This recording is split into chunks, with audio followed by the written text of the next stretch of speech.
Jonas Miller, a hardworking father on the edge of eviction, had only one goal: get through the day and put food on the table for his son.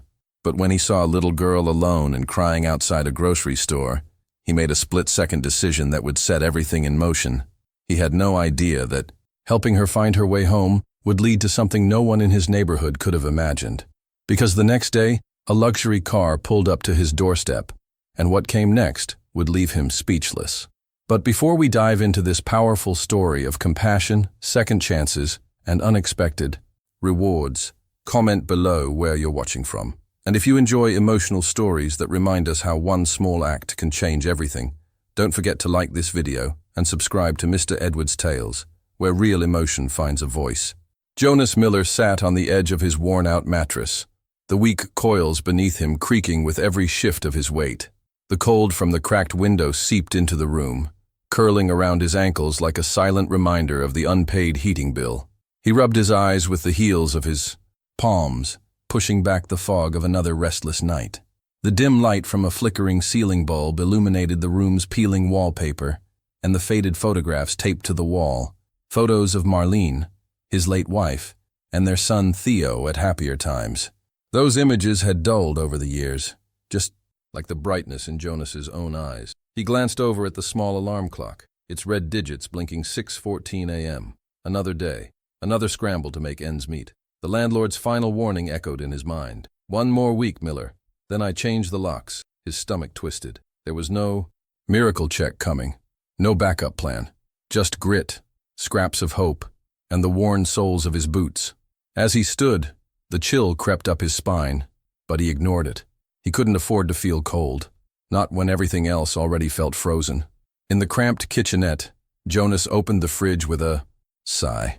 The appliance gave a soft hum, like it was embarrassed to reveal its bare contents. A nearly empty carton of milk leaned sideways on the top shelf, beside a half jar of off-brand peanut butter and 3 slices of bread sealed in a reused plastic bag. He reached in slowly, careful not to knock, over the milk. It had to last another day, maybe 2. On the counter, he laid the bread flat and began spreading the peanut butter as thinly as he could, his hand trembling from the cold and something deeper, helplessness. He wasn't just making breakfast. He was performing a ritual of survival, trying to pretend it was enough. "Theo," he called out gently, the way he always did, infusing as much warmth as he could into the word. "Breakfast, buddy." Moments later, soft footsteps shuffled across the uneven wooden floor, and Theo emerged from their shared bedroom, his oversized pajamas dragging past his ankles. At 8 years old, Theo was small for his age, but his eyes held the kind of light that refused to be dimmed. "Morning, Dad," he said, sliding into one of the 2 metal chairs at the kitchen table. Jonas nodded, placing the toast in front of him like it was a gourmet meal. "Morning, champ. Eat up." Theo bit into the toast, chewing slowly, savoring every bite as if he knew how hard it had been to put it on the plate. Jonas watched him, trying to memorize the softness of the boy's curls, the way he swung his legs under the table, his quiet resilience. "Miss Phillips said we're doing art today," Theo said between bites, his tone upbeat. "We can draw anything we want. I'm going to draw a big house with a backyard and a tire swing and maybe a dog, a golden retriever, like the one in the movie we watched at Aunt Ria's." He looked up, eyes sparkling. "You think we'll have that someday?" Jonas swallowed the tightness in his throat, forcing a smile that didn't quite reach his eyes. I think if anyone can imagine it well enough, it's you," he said softly. "So, yeah, I think it's possible." Theo beamed, satisfied, and went back to eating. But the words hit Jonas like stones in his chest. Possible? Maybe? Likely? Not with 3 overdue bills, an empty job board, and less than $20 in his wallet. But he couldn't let Theo know that. Hope, fragile as it was all they had left. After breakfast, Jonas knelt to tie Theo's shoes, his fingers, fumbling slightly as he double-knotted the laces.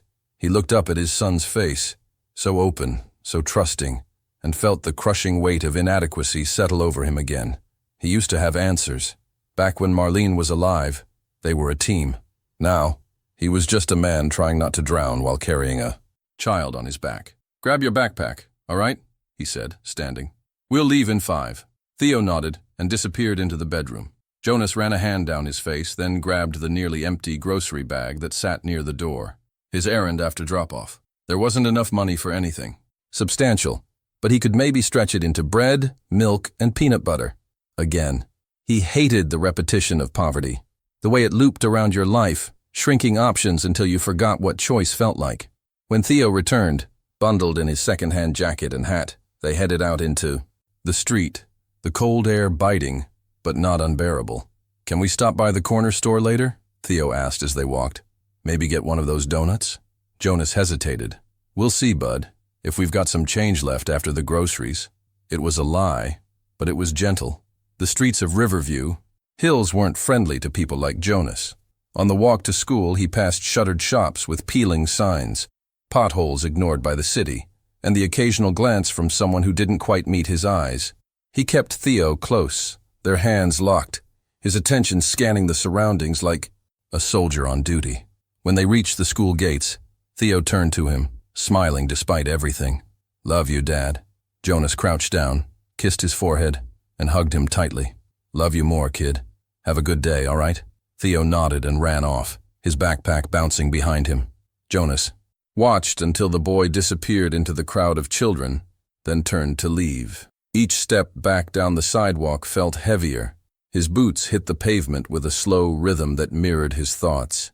He had 2 hours until he had to start cleaning out a garage across town for $50, under the table. The kind of job that came with no security, no benefits, and barely any dignity. But it was work, and work, however thankless, was what stood between him and the eviction notice taped to their door. Jonas reached the corner store and paused outside. He patted his jacket pocket, feeling, for the crumpled bills, $6.38. That was all. He stepped inside, and the familiar buzz of the fluorescent lights hit his ears. The store smelled of bleach and stale bread. He moved with intention, milk, bread, peanut butter, checking prices twice, calculating in his head, with the precision of a man who'd learned to stretch every cent. At the register, he handed the cashier the items with a polite nod. She barely looked up. $6.32, she said flatly. He handed her the money and collected the change. 6 cents. That was all he had to spare. As he walked back, out onto the street with the plastic bag swinging at his side, he reminded himself that tomorrow was still unwritten. He still had a job to do. He still had a son to care for. But the weight of the day pressed into his chest, and the cold for the first time felt bone deep. The morning air had sharpened since they'd left the apartment. It cut through Jonas's worn jacket as he and Theo walked hand in hand down the cracked sidewalks of Riverview Hills. The city hadn't quite woken up yet, just a few buses groaning past, exhaust spilling into the sky and the occasional shiver of wind carrying dried leaves in little circles on the pavement. Theo chatted as they went, his small voice rising with energy that contrasted with the quiet of the street. "We're starting our art project today," he said, kicking a rock ahead with his toe. "Miss Phillips said we can draw anything we want. Anything." Jonas smiled, though his eyes were heavy. "What are you going to draw, champ?" Theo grinned, his teeth slightly crooked. "A house. A real big one, with a white fence and a red door and grass everywhere, and a tree in the backyard, and a swing on the tree, and a doghouse too, 'cause I'll have a big dog, like a golden retriever or maybe a German shepherd." Jonas nodded slowly. "Sounds like a place worth living in." Theo glanced up. "You think we'll ever live in a house like that, Dad?" Jonas paused, forcing his voice steady. "We just might, buddy. Keep ye drawing it." As they neared the schoolyard, the buzz of children and morning chatter began to fill the air, but Jonas still couldn't shake the ache that tightened in his chest every time Theo spoke about that imaginary house. There was no backyard in their building, just a dumpster behind a rusting fence. No grass, no dog, no swing. Still, Theo talked like it was already his. That kind of faith was fragile and dangerous. Jonas knew what it was like to believe in things you couldn't afford. He'd believed Marlene would beat the illness. He'd believed the job at the warehouse would last.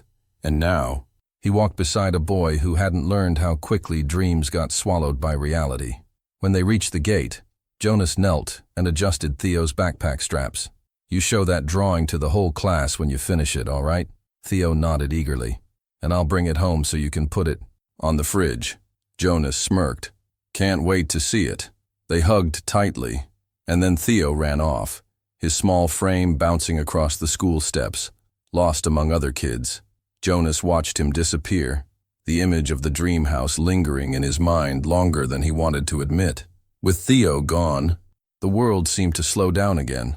Jonas turned and made his way toward the corner store a few blocks away, one hand in his pocket, thumb rubbing the edges of the folded bills he'd counted 3 times the night before. The streets were quieter now, the city in that awkward limbo between morning, rush and afternoon fatigue. He passed shuttered laundromats and a church with its doors open and lights off. The corner store hadn't changed in years, same cracked windows, same metal bell that jingled as he pushed the door open. Inside, he moved with the focus of a man used to calculating every purchase. He picked up another loaf of bread, some rice, and a can of tuna, enough to patch together meals for the next 2 days. At the register, he handed the cashier a crumpled 5 and some change. No eye contact, no small talk. The cashier didn't ask how he was, and Jonas didn't offer. When he stepped back outside, the sun had risen just high enough to warm the sidewalk. For a moment, he stood there, plastic bag in hand, thinking about the rest of the day, what job he might scrounge, how far the gas in the truck might take him, and whether there'd be enough left for laundry by Sunday. Just as he turned to head back toward his building, a soft sound caught his attention, a hiccup, sharp and wet, like someone trying not to cry.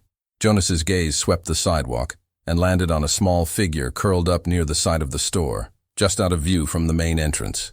A girl, no more than 6, maybe younger. Her hair was pulled into pigtails, slightly messy now, and her pale pink coat had a ribbon hanging loose from one sleeve. She was sitting with her knees hugged to her chest, her small shoulders trembling. Jonas froze. Every instinct screamed at him to keep walking. He didn't need this. Didn't need to get involved. Not in this neighborhood. Not looking the way he did. Unshaven, tired, and black.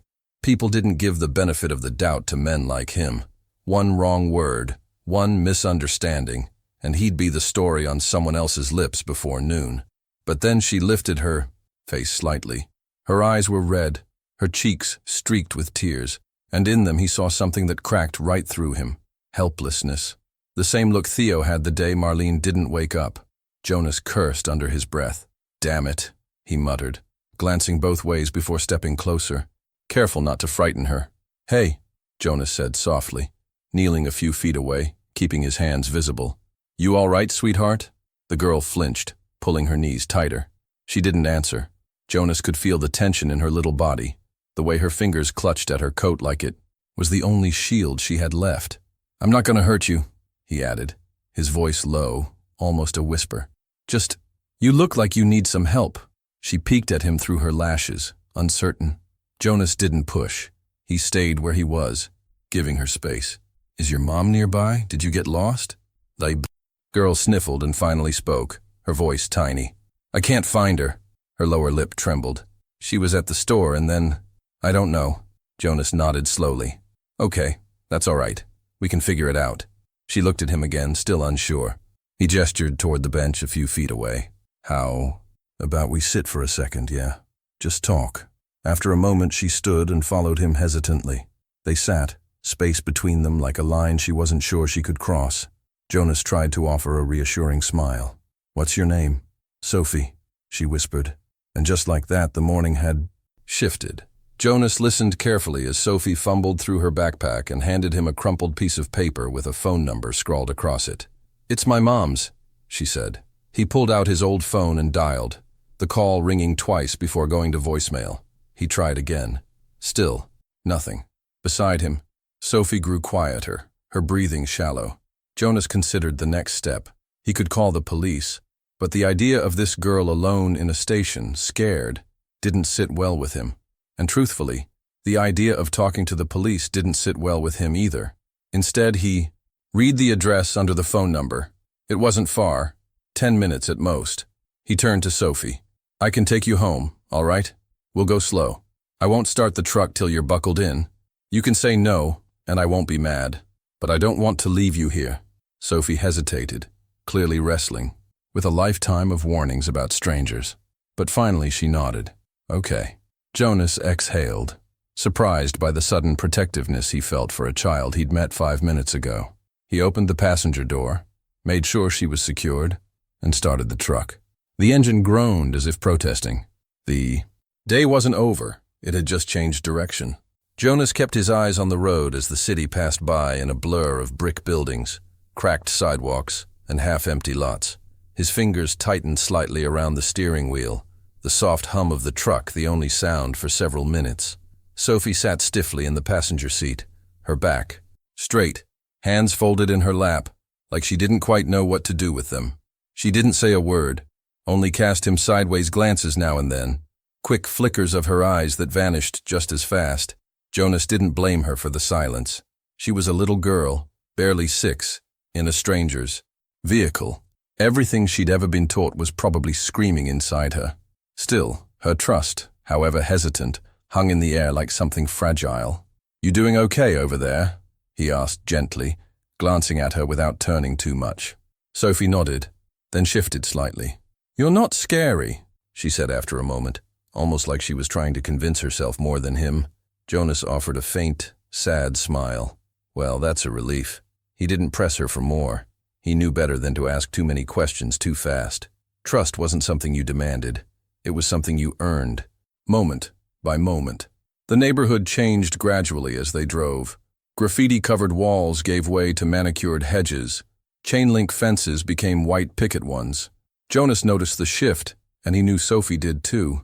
Her body relaxed a little as they entered a part of town where the sidewalks were clean, and the lawns were trimmed with precision. The address on the crumpled paper led to a 2-story house with pale yellow siding and blue shutters. A stone path wound from the driveway to the front porch, where a wind chime tinkled in the breeze. Jonas parked at the curb, but didn't shut off the engine right away. He turned to Sophie. "This the place?" She leaned forward, her small hands gripping the dashboard as she squinted at the house. Then she nodded. "That's it." Jonas gave a small nod, but the tension in his chest hadn't eased. "All right," he said slowly. "How about we go up together? I'll stay with you until your mom answers the door." Sophie hesitated, then said, "Okay." She started to unbuckle herself, her fingers fumbling at the strap. Jonas reached over, careful to move slowly. "Here, let me help." Their hands brushed for a moment, and Sophie didn't pull away. That alone told him a lot. They stepped out of the truck together, and Jonas gently closed the door behind her, making sure the plastic grocery bag he'd left on the seat didn't spill its contents. As they approached the house, a sudden burst of motion caught his eye. The front door flew open, and a woman rushed out, her face twisted in panic. "Sophie!" the woman cried, running barefoot down the porch steps, her coat hanging open behind her. Sophie's face lit up. "Mommy!" she shouted, and broke into a sprint. Jonas stepped back, giving them space, watching as the woman fell to her knees and gathered Sophie into her arms, sobbing into her daughter's hair. "Oh my God, I thought, Sophie baby, I thought I lost you." The girl clung to her mother, her tiny voice muffled against the coat. "I couldn't find you. I looked everywhere." Jonas swallowed the lump rising in his throat and shifted his weight from one foot to the other. He didn't want to intrude. He was just the guy who made sure a scared little girl got home. But as the mother's eyes lifted and met his, something flickered in her expression. Relief, confusion, then a flash of wariness that Jonas recognized all too well. It was the pause, the calculation, the unspoken question. Is he dangerous? He kept his hands at his sides, his voice low and measured. "She was sitting outside the corner store. Said she lost you in the parking lot." The woman straightened slowly, one hand still wrapped protectively around Sophie. I didn't even know she was gone until I got home," she stammered, brushing her hair from her face. "She must have wandered off when I was loading groceries." Jonas nodded. "I tried calling," he said, pulling the crumpled paper from his coat pocket. No answer. She took it, glancing down. Her fingers trembled slightly as they brushed his. "Thank you," she said, quieter this time. There was something softer in her eyes now, but it was guarded. Jonas had seen it before, a gratefulness tied tightly with discomfort. "If there's anything I can do to repay—" "You don't owe me anything," he cut in firmly. "Just glad she's safe."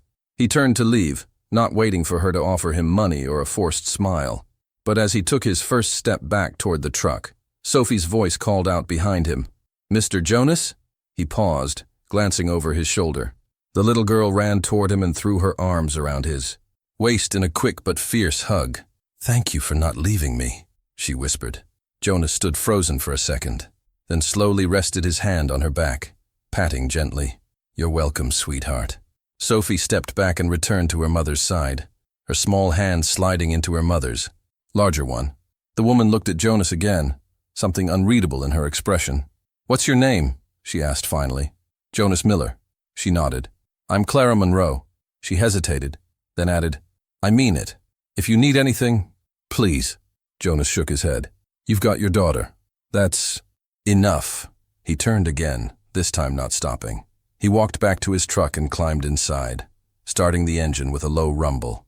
As he pulled away, he caught a final glimpse of Clara standing at the curb, Sophie at her side. Her posture was still tense, still uncertain, but she didn't look away. Jonas didn't wave. He just drove. And as he turned onto the main road, the weight of the encounter settled into his chest like a stone. Even after doing the right thing, even after bringing a lost girl home, part of him still felt like he didn't belong, like his presence in that world of clean lawns and well-lit porches was a mistake that needed to be corrected. The drive back to his side of town felt longer than it should have. The streets grew rough again, sidewalks cracked, fences crooked. The rusted signs of Riverview Hills welcomed him back with their familiar bleakness. Jonas parked outside his building and sat there for a moment, staring at the worn-out grocery bag beside him. Inside were the same items he'd bought before everything changed: bread, peanut butter, rice, and yet now they seemed heavier, as if the morning had added invisible weight to them. He exhaled slowly, trying to shake the discomfort lingering in his bones. He had done the right thing, and yet the look in Clara's eyes haunted him, not because it surprised him, but because he expected it. No matter how good a man he tried to be, people like him were still seen as threats first, heroes second, if ever. But he had Theo to think about. He couldn't afford to carry resentment. He grabbed the bag, stepped out, and locked the truck. Tomorrow would bring more uncertainty, more hard decisions. But today, at least, a little girl was safe. And somewhere inside that quiet truth, there was still a reason to keep going. As Jonas drove through the widenings of everything here was cleaner, quieter. The sidewalks were free of cracks, lined with neatly trimmed hedges and ornamented arched gracefully the road, guardians of wealth. The houses, sprawling structures with stone facades, double garages, and glass-paneled doors, looked like they had been pulled straight from architectural magazines. Each yard was a curated canvas of green, untouched by trash or time. Jonas's old pickup, rattling with every bump, felt like an unwelcome intruder among a sea of spotless luxury SUVs. He adjusted his posture, eyes flicking towards Sophie in the passenger seat. She was staring out the window, her breath fogging the glass, fingers still wound tightly in the fabric of her coat. "Almost there," Jonas said softly, though she hadn't asked. He checked the paper again. Number 416 Stonebrook Drive. It wasn't just a different part of the city. It felt like a different world entirely. And Jonas, with his calloused hands, fraying sleeves, and grocery bag filled with discount-brand food, didn't belong here. But he reminded himself, this wasn't about him. He was just finishing what he started, getting a little girl safely home. When the truck came to a gentle stop in front of a pale yellow house with slate-blue shutters, Jonas cut the engine but kept his hands on the wheel. He stared at the front door for a long second before finally turning to Sophie. "This is it?" he asked, even though he already knew. Sophie nodded slowly, her face pale but calm. Jonas reached over, unbuckled her seatbelt, and helped her down from the passenger seat. The moment her shoes hit the pavement, the front door of the house swung open with a loud crack. A woman burst out, her eyes wide, her face stricken with panic and disbelief. "Sophie!" she screamed, stumbling down the porch steps in slippered feet and a coat thrown hastily over her shoulders. Sophie didn't hesitate. She ran. "Mommy!" Her small voice was swallowed by the wind, but the impact was immediate. They collided near the base of the steps, and the woman dropped to her knees, clutching her daughter with a force that was more instinct than thought. Jonas stood by the curb, watching quietly, his own breath held. He knew that kind of fear, the kind that tightens your ribs and makes the world go silent. He'd lived it once. He knew its weight and its release. The woman, Emily, he assumed, held Sophie for what felt like a full minute before pulling back, both hands on her daughter's face. "Where were you? How did you get home?" Her voice broke with relief, fear still trembling in every word. Sophie pointed back toward Jonas. "That man helped me." Emily's eyes followed the gesture, and as her gaze met Jonas's, the shift was immediate. Her expression changed, not violently, but unmistakably. The panic softened into confusion, then uncertainty. She rose slowly to her feet, one hand still resting protectively on Sophie's shoulder, the other clutching her coat closed. Her posture wasn't aggressive, but it was defensive, guarded. Jonas had seen the look before, countless times. It wasn't hate. It wasn't even fear. It was suspicion born from social distance, from the kind of life that rarely intersected with his unless something went wrong.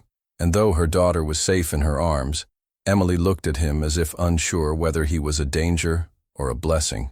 Jonas kept his face neutral. He didn't want her gratitude, and he didn't expect an apology for that pause. "She had this," he said, holding out the crumpled paper. "Tried the number. No answer. So, I brought her home."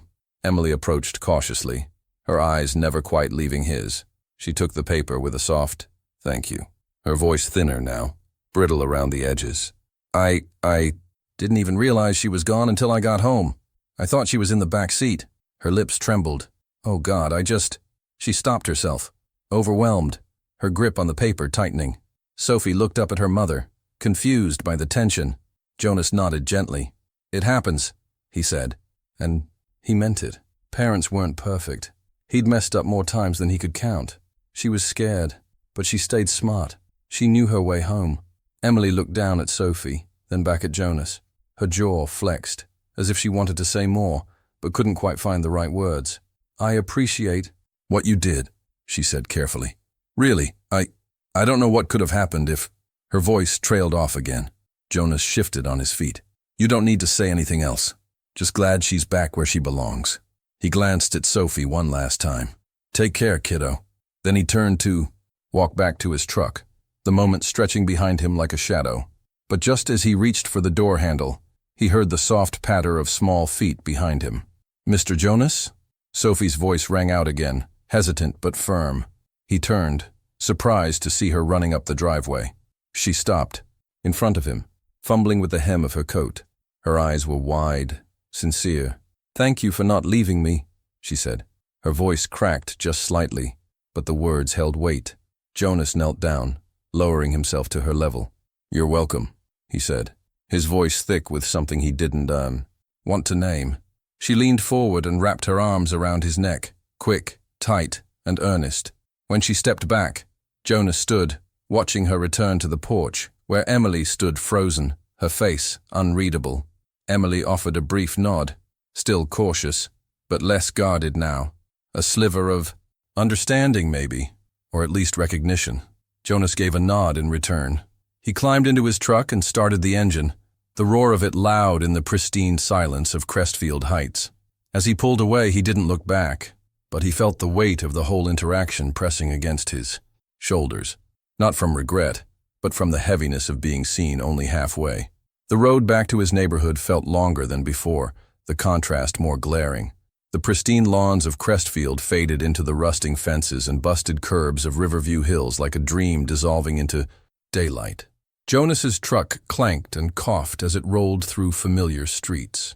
He passed the same broken street lamp, the same corner where a kid once tried to sell him a watch for $5, the same shuttered gas station that had been under renovation for 6 years. Back in his world, the air smelled of burnt oil and damp concrete.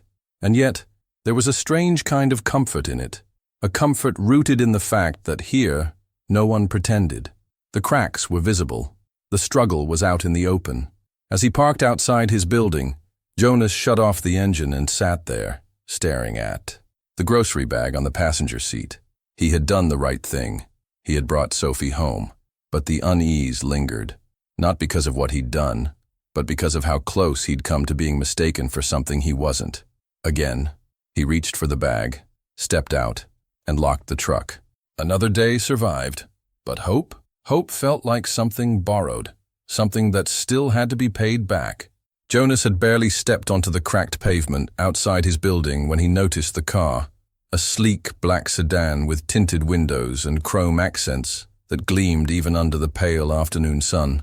It stood out like a diamond in the dust, far too polished to belong in a neighborhood like Riverview Hills. He narrowed his eyes. No one drove cars like that around here unless they were lost or looking for trouble. He tightened his grip on the plastic grocery bag and moved cautiously across the lot, his boots crunching against broken glass near the curb. Just as he reached the front steps, the driver's door opened with a quiet click, and a man stepped out. Tall, broad-shouldered, and dressed in a tailored navy suit that probably cost more than Jonas's rent, the man's presence immediately commanded attention. Jonas's spine straightened. He didn't recognize the face, but the expensive haircut and smooth confidence set off alarm bells. "Mr. Miller," the man called, his voice even and polished. Jonas paused mid-step. "Depends on who's asking." The man smiled faintly and walked forward, his Italian leather shoes untouched by the grime. "I'm Adam Bennett. My wife told me what you did for our daughter."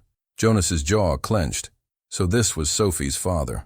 Adam extended a hand, but Jonas didn't take it. His mind was already running scenarios. He didn't like surprises, especially not from people who lived on the other side of the city, the kind with doormen and alarm systems, who sent thank you cards through assistants and fixed problems with money. Jonas didn't know what this was yet, but it had that smell, the kind of polished politeness that came wrapped around guilt. "She made it home," Jonas said, his voice low. "That's what matters." Adam nodded, not offended by the rebuff. "Yes, thanks to you." He let the moment hang, then added, "I came to thank you personally." Jonas shifted his weight, his eyes narrowing slightly. "Your wife already did that." Adam's smile didn't falter. "I'm sure she did, but I wanted to offer something more than just words." And there it was. Jonas could feel it coming, the offer that always followed. The envelope, the check, the gesture meant to say, "We're not the same, but thanks anyway." He shook his head preemptively. "I'm not looking for a handout." Adam raised a brow. "Neither am I." He reached into his coat and pulled out a small business card, holding it between two fingers. "I'm offering a job." Jonas didn't move to take the card. His gaze flicked from Adam's hand to his face. "A job?" he repeated, his tone coated in skepticism. Adam nodded. "I run a construction and development firm, Bennett. Structures. We're always looking for men who know how to keep their heads, especially when things go sideways." He gestured lightly, as if the story of Sophie's return was already part of some internal resume. "You didn't walk away. You didn't ask for anything. That speaks volumes." Jonas crossed his arms, the grocery bag rustling at his side. "You don't know anything about me." Adam tilted his head, his expression unreadable. "I know enough. I know a man who makes sure a crying girl gets home safe without asking for praise is the kind of man I want around my team." Jonas's guard didn't drop, but something inside him shifted. He hadn't expected this. Not a real offer, not work. His first instinct was to refuse it outright. Too sudden, too convenient. But the truth was heavier than pride. He needed the job. The rent was past due. Theo needed stability. And maybe, just maybe, this was something real. Still, he wasn't ready to say yes. "Not yet. I'll think about it," he muttered. Adam's expression remained composed, but there was a flicker of something in his eyes. Satisfaction, maybe. "Fair enough," he said, slipping the card into Jonas's hand. The card was thick, heavy, embossed, with clean lettering and a direct phone number.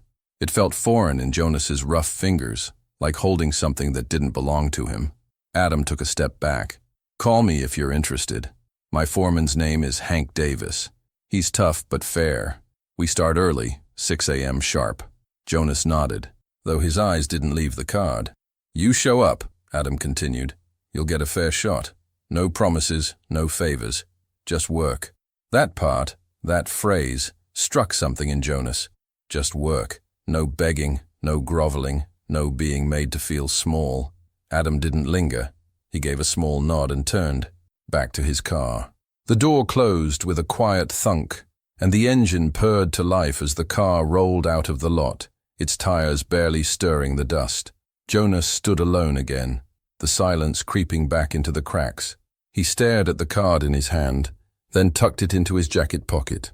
There was something terrifying about the weight of opportunity, because hope, when you hadn't had it in a while, felt a lot like a gamble.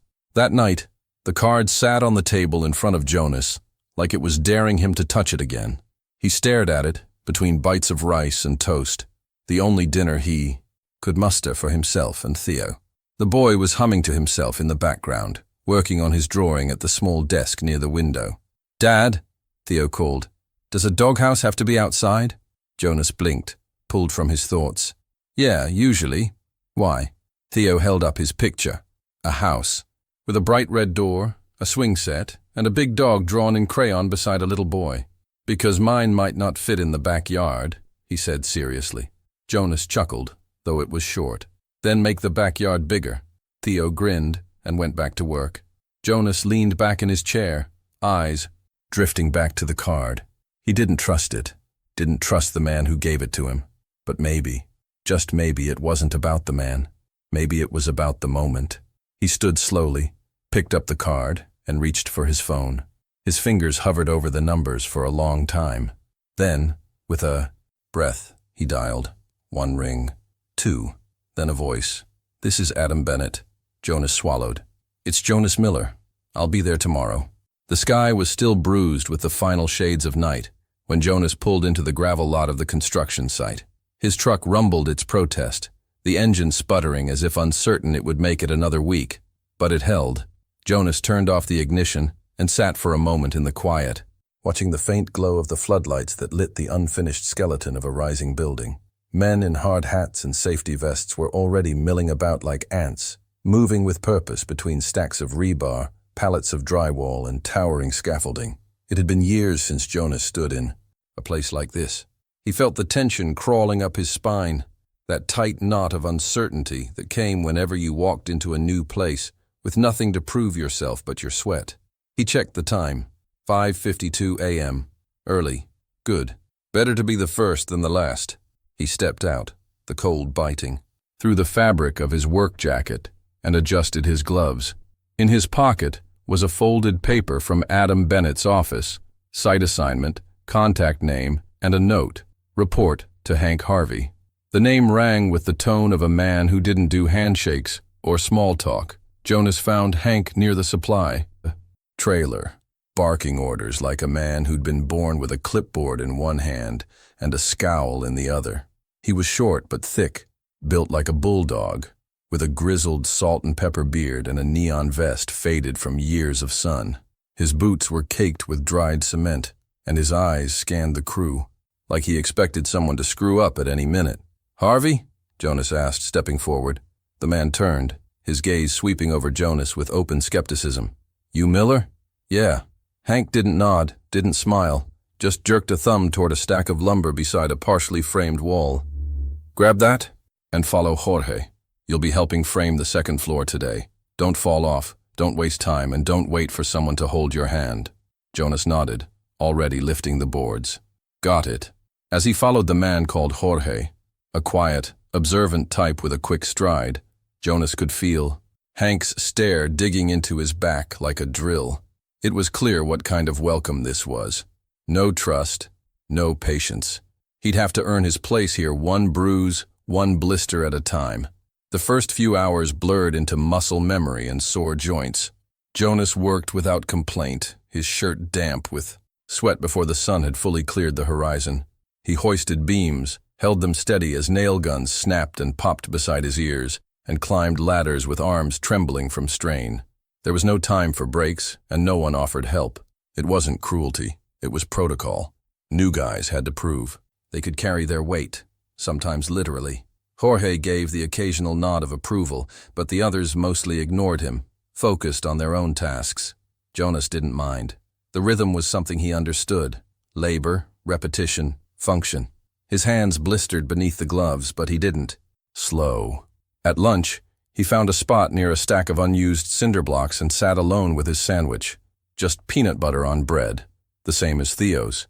He watched the others joke and talk, laughing about sports and politics and old job sites. They didn't exclude him maliciously. They just didn't see him yet. He was still invisible, still background. But Jonas was used to that. What mattered was showing up tomorrow, and the next day. Eventually they'd notice. Eventually he'd be something more than just the guy who showed up quiet. By mid-afternoon the sun had turned relentless, beating down on all. The job site as if trying to melt the steel framework rising from the earth. Jonas's arms were on fire, his legs shaky from the constant climbing, but he kept going. Hank passed by twice, saying nothing. His eyes narrowed behind dark safety glasses. But on the third pass he stopped, tossed Jonas a cold water bottle, and walked away. That was something. Not a compliment. Not yet. But it was acknowledgement. Jonas cracked the seal and took a long sip, letting the water run down his throat and ease the tightness in his chest. He felt the ache settling into his bones like old friends. But beneath the pain, there was something else. A steadiness. It had been so long since he felt that, since he'd been part of something real. When the final whistle blew, and the day's labor came to a close, Jonas peeled off his gloves and flexed his fingers, the skin beneath, raw and red. But he smiled. It wasn't much, just a twitch at the corner of his mouth. Still, it was more than he'd had in a long time. He'd made it through day one. That mattered. Back home, the apartment smelled faintly of boiled rice and the lavender fabric softener that Theo's aunt had gifted them months ago. Jonas walked in, sore but upright, and found his son sprawled on the floor, crayons scattered across a piece of cardboard they used as a makeshift drawing surface. Theo looked up instantly, eyes wide. "You're late," he said. Jonas chuckled, setting his lunchbox on the counter. "Long day, buddy." Theo sat up, brushing crumbs from his pajama shirt. "Did you build anything cool?" "We started framing a building. Just the skeleton for now, but it'll be something real soon." Theo beamed. "Like a real building? That people will use?" Jonas nodded, lowering himself into the sagging armchair with a groan. "Yeah, a real one, with doors and walls and everything." Theo watched him closely. "You look different." Jonas raised an eyebrow. "Different how?" The boy tilted his head, thoughtful. "You look happy." The words caught Jonas off guard. He hadn't thought about it. But sitting there, worn out and aching, with the dust of work still clinging to his skin, he realized something startling. Theo was right. He did feel different. Tired, yes. But beneath that, something had shifted. For the first time in years, he wasn't just surviving. He was building. That night, after Theo was asleep and the apartment had gone quiet, Jonas stood at the small window that looked out over the alley. He held a mug of hot water, no tea, just the heat, and stared at the skyline. Somewhere far away behind the rows of broken buildings and cracked roads was that new construction site. And someday soon, people would walk into that building without ever knowing his name, without seeing the sweat he left behind. But he'd know. And that was enough. His body ached. His hands throbbed. But for the first time in a long time, his heart felt solid, like the ground beneath him wasn't shifting anymore. In his pocket, he carried Adam Bennett's business card, though he didn't need it now. The job was real, the work was honest, and he had earned his place, not by luck, but by grit. He took a slow sip and allowed himself one quiet thought before turning in. Maybe tomorrow wouldn't be easier, but it would be forward. And that, for a man who had spent so long standing still, meant everything. The following Friday arrived with an unseasonable chill in the air, and yet the site buzzed with the same relentless rhythm. Hammers pounding, saws shrieking, men calling over the din of machinery. Jonas was deep in the middle of moving lumber to the far end of the framing zone when he saw a familiar car roll to a stop near the temporary office trailer. The vehicle, a sleek black sedan with polished rims that gleamed against the dust-covered landscape, stood out like a sore thumb. Even before the door opened, Jonas knew who it was. Adam Bennett stepped out, dressed not in his usual tailored suit, but in a crisp button-down shirt with the sleeves casually rolled up, the top buttons undone. He walked with purpose, scanning the site with the calm air of a man used to control. A few of the crew noticed and stiffened. unsure how to behave around the boss. Jonas wiped the sweat from his brow with the back of his arm and kept stacking, pretending not to watch. But he could feel Adam's eyes lock onto him across the site. Within moments, the supervisor, Hank, gave a sharp whistle. "Miller, boss wants a word." Jonas looked up, then nodded, tossing down the last plank. Adam was waiting near the perimeter fence, just far enough from the noise to allow for conversation. Jonas approached, cautious but not hesitant, his boots crunching against the gravel. "Mr. Bennett," he said, not out of formality, but because it still felt strange to call the man by his first name.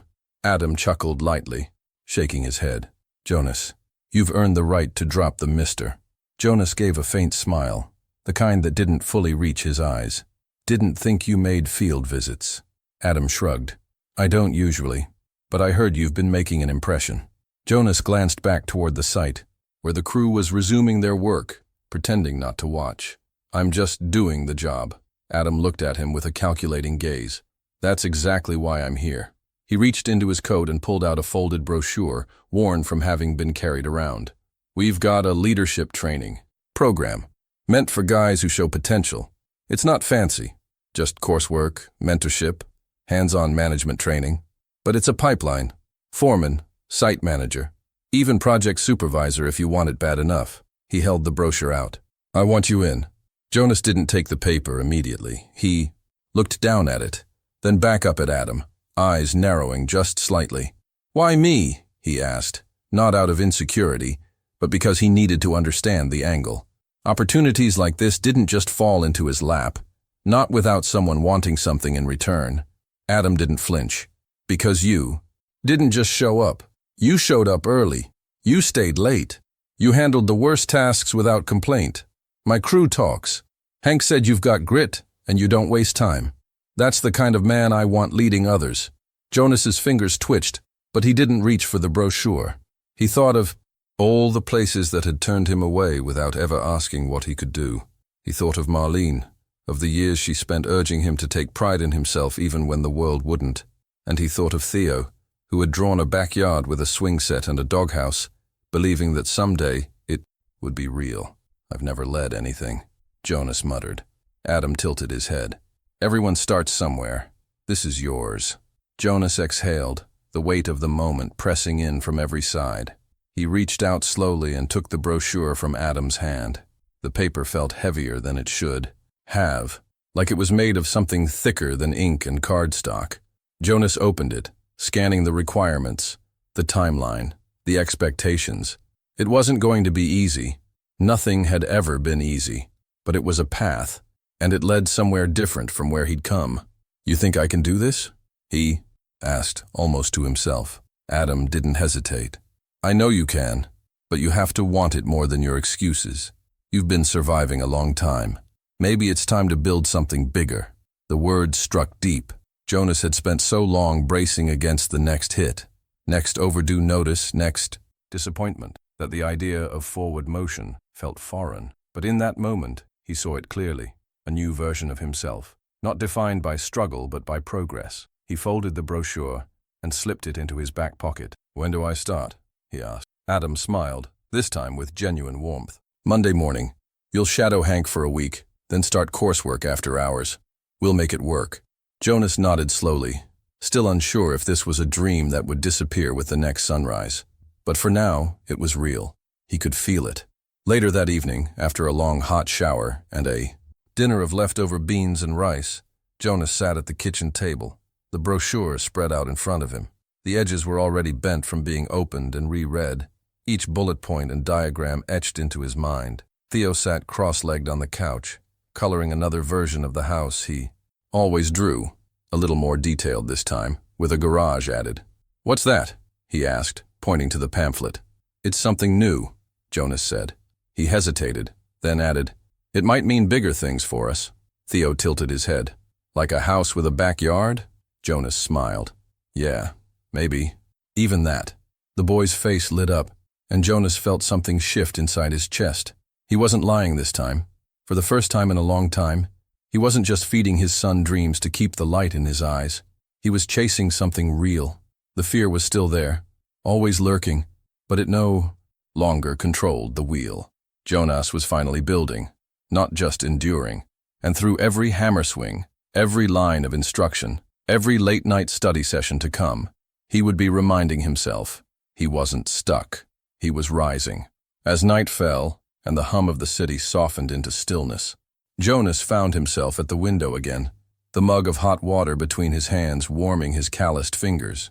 But this time, he wasn't watching the world go by with a sense of separation. He wasn't wondering how to survive another day. Instead, he saw the job site in his mind, the steel bones of the building reaching skyward, the ladders climbing toward possibility. He saw himself among them, not just as a worker, but as a contributor, a leader in the making. The bruises on his hands were no longer marks of struggle. They were signs of foundation, signs of purpose. A door had opened, not because someone took pity on him, but because he had held on long enough to reach it. And now, standing at the threshold, Jonas made a quiet promise to himself. He would walk through it, not for a title, not for recognition, but for the boy sleeping in the next room, and for the man he was finally allowing himself to become. Jonas awoke on Saturday to the gentle sounds of Theo humming from the living room, a soft, off-key tune that wove through the stillness of the apartment like sunlight cutting through dusty blinds. The morning was quiet. No hammering, no alarms, no rushing to be on site before dawn. Just silence, broken only by the comforting presence of his son. Jonas rubbed his eyes and sat up slowly, the familiar ache in his back reminding him of every beam lifted and every ladder climbed. But today, that ache felt earned, purposeful, like something to be proud of instead of endured. He stretched, his bare feet hitting the cool floor, and padded into the living room, where Theo sat cross-legged on the worn rug, his crayons scattered like fallen leaves around him. The boy didn't notice his father right away. He was too focused, tongue poking out between his lips, as he added careful lines to a drawing that nearly filled the page. Jonas leaned against the doorway, watching in silence, letting the moment breathe.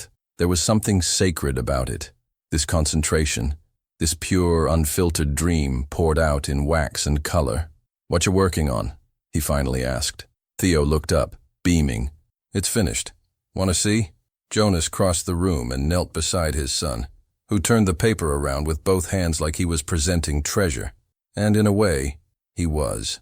The drawing showed a house, not just any house, but their house, the one Theo had described so many times that Jonas could recite it from memory. There was a red front door, wide steps with a porch swing, and big windows that let the sun in. Behind the house was a green backyard with a tire swing hanging from a thick tree branch. A golden retriever, drawn with exaggerated paws and a happy face, stood guard by a doghouse, labeled Max.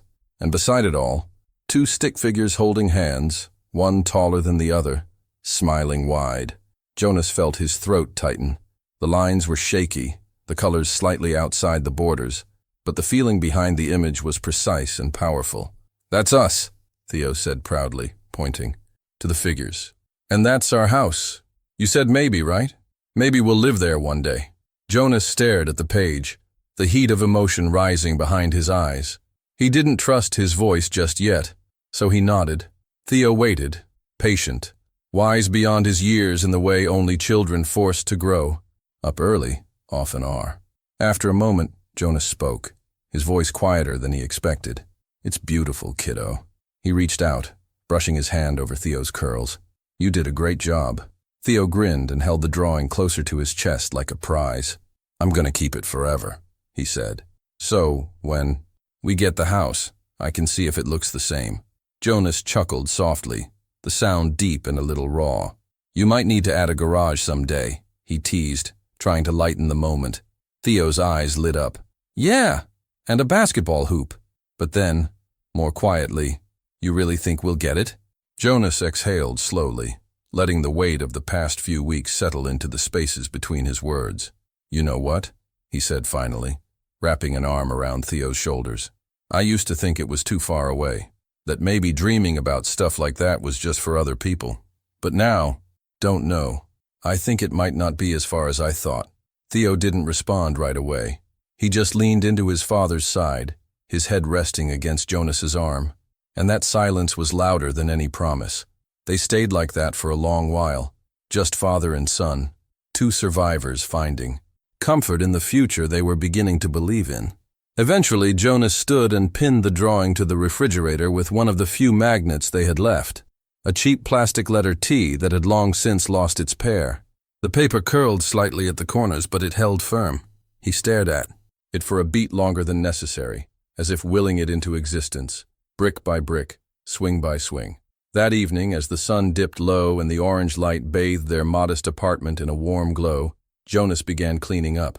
Not just the dishes, not just the mess from Theo's crayons, but the kind of cleaning that comes from readiness. He folded clothes that had been sitting in the laundry basket all week. He organized the small drawer they called their office. He even swept behind the fridge, a spot long forgotten. It wasn't about the mess. It was about creating space for what was coming, for what could be. And with each movement, Jonas felt more grounded, like he wasn't just existing anymore, but preparing for a life that didn't feel impossible. When Theo went to bed, curling up beneath the faded blue blanket with patches shaped like stars, Jonas sat alone while staring out the window. The city was alive outside, but in here, everything was still. He looked over at the fridge and saw the drawing again, its crayon colors vibrant against the gray of their kitchen walls. That simple piece of paper had become a symbol of innocence, of faith, of something bigger than both of them. He thought back to the day he found Sophie crying on the curb, to the instinct that made him stop, to the cautious look in her mother's eyes, and the strange, full-circle moment when her father extended a hand instead of closing a door. That one act, unpaid, unplanned, had set a chain of events into motion that neither man could have predicted, and that was the quiet miracle of it. Life had changed not with a bang, but with a choice to help, to trust, to believe in something better. Jonas stood and turned off the light. Tomorrow, there would be more sweat, more struggle, more sacrifice. But tonight, there was a house on paper, and for the first time in a long, long time, that was enough. As the night stretched deep and the world outside faded into silence, Jonas lay in bed staring at the ceiling. His muscles still ached from the week's work, and his hands throbbed dully from hours gripping tools and lifting weight. But there was peace in the pain, like proof that something had been done. Something was being built. Not just structures of wood and steel, but dignity, possibility, a future. He thought of Marlene, how she used to whisper prayers over Theo's crib, how she always believed in his strength even when he didn't. He closed his eyes and pictured her smile, wondered if she'd be proud. He didn't have the answer, but he knew one thing now, as clearly as the breath in his lungs. He wasn't the same man who had sat on that broken couch, counting crumpled bills. He was more, not because someone gave him a break, but because he had chosen to rise when everything told him to stay down. The road ahead would still be hard, but now there was direction. There was fire in his step, and on the fridge, held by a crooked little magnet, was a map drawn by a child, a house, a swing, and a dog named Max. A dream, a blueprint, a beginning. If this story moved you, don't forget to like the video and subscribe to Mr. Edward's Tales for more powerful journeys just like this one. We'd love to hear your thoughts. Leave a comment and tell us what part touched you the most. And if someone in your life needs a reminder that hope can come from the smallest actions, share this story with them. Here at Mr. Edward's Tales, every tale is a window into the strength of the human spirit.